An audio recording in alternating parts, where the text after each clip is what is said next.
instincts tell me they're going a little bit too quick here, and it is absolutely critical these pacemakers get it right. They're paid well, these pacemakers, and the job they have to do is very, very important indeed. When you're trying to push the boundaries of human endeavour, they have to get it right. If they go out too quickly here, Gebrselassie will pay for it in the latter stages. So let's hope they get it right. It's critical that that first 5 kilometres is no quicker, frankly, than around 14:40, 14:45. Last year, he went through 5 kilometres, that's just over 3 miles, in 14 minutes 44 seconds.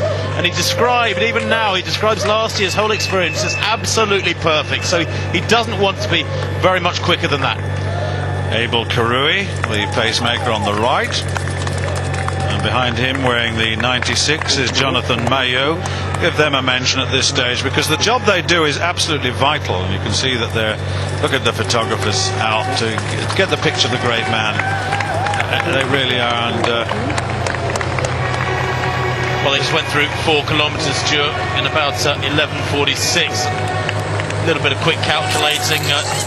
Add 3 minutes to that, you've got your 14:46, and they need to be going a little bit quicker than 3 minutes, so pretty much spot on. I thought they looked like they were going too quick. There is that second group. Now they will almost inevitably, I believe, be going quicker than they want to be. Sewa there, looking around him, glancing behind him already, as if to look perhaps for a group that he can latch onto further back. Yeah, I think you're right, Tim, because he latched himself onto the leading group. He did, and all of a sudden there was that little look of apprehension, and he dropped right back early on, very, very early on, recognising perhaps the fact that you've mentioned already that pace is very, very quick indeed, and he thinks to himself, well, hang on a minute, this is a time which I'm not able to match, and therefore it's better if I establish a regular pace early on, and as you say, pick up one of the pacemakers a little bit lower down. We'll have to wait and see what he does.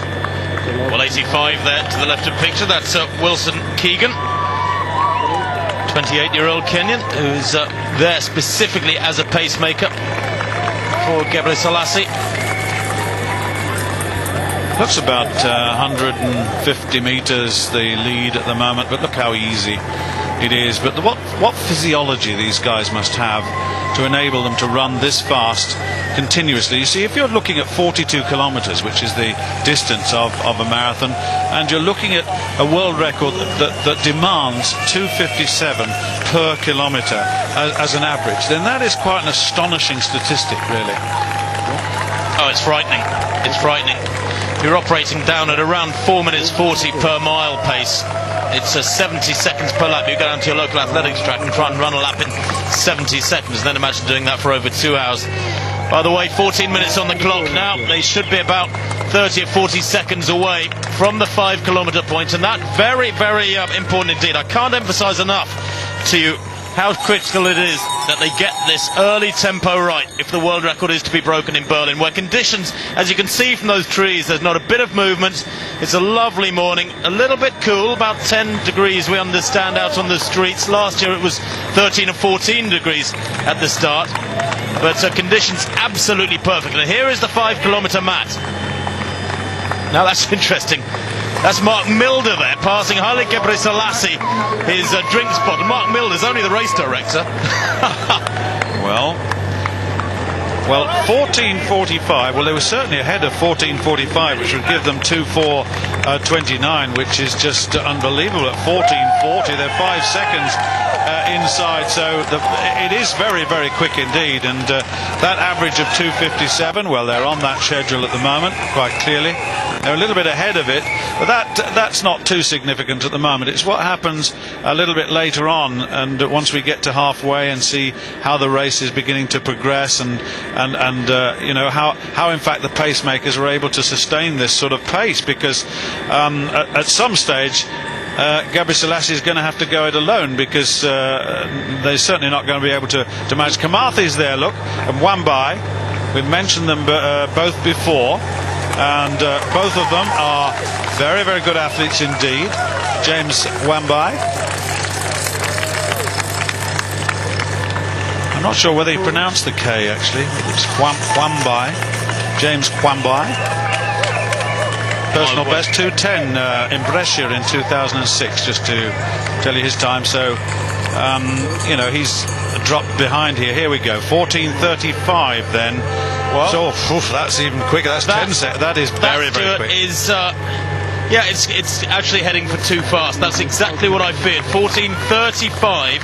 It's 9 seconds quicker than last year. Now that might sound very much, 9 seconds, but if you extrapolate, project forwards that 8 times that up to 40k, 9 or 10 seconds too quick. It's about a minute and a third, a minute and a quarter too faster than last year. That would suggest he's heading for something like 2:3. So he's on almost exactly 2 hours 3 minute tempo at the moment. 3 minutes dead, that is, which would be an improvement on his world record from 12 months ago of almost a minute and a half. They are going a little too quick through these first 3 or 4 miles. Well, certainly they will have the clock on the lead car to make reference. And I mentioned this athlete on the screen at the moment. Let me just looking down the list. Ademasu of Ethiopia, he's there. And there's the 2001 winner, actually, Tim, Joseph Ngolepus. There is the brand new station they've got in Berlin. That's the Hauptbahnhof, or Central Station. It's brand new. It's the biggest in Europe. Built specifically, we understand, to give the unified east and western halves of the city a symbolic heart. It's a massive structure, and certainly one that Berlin can be very, very proud of. It's a city, of course, that has iconic structures going back many years. The Reichstag, the Olympic Stadium, don't let's forget, built for those infamous 1936 games, the Jesse Owens games. We see Irina Mikitenko there, who missed out on the Olympic marathon 4 or 5 weeks back. She had injury problems that she says stopped her doing sufficient training for the Olympic Games to run in the marathon. But literally about a week later,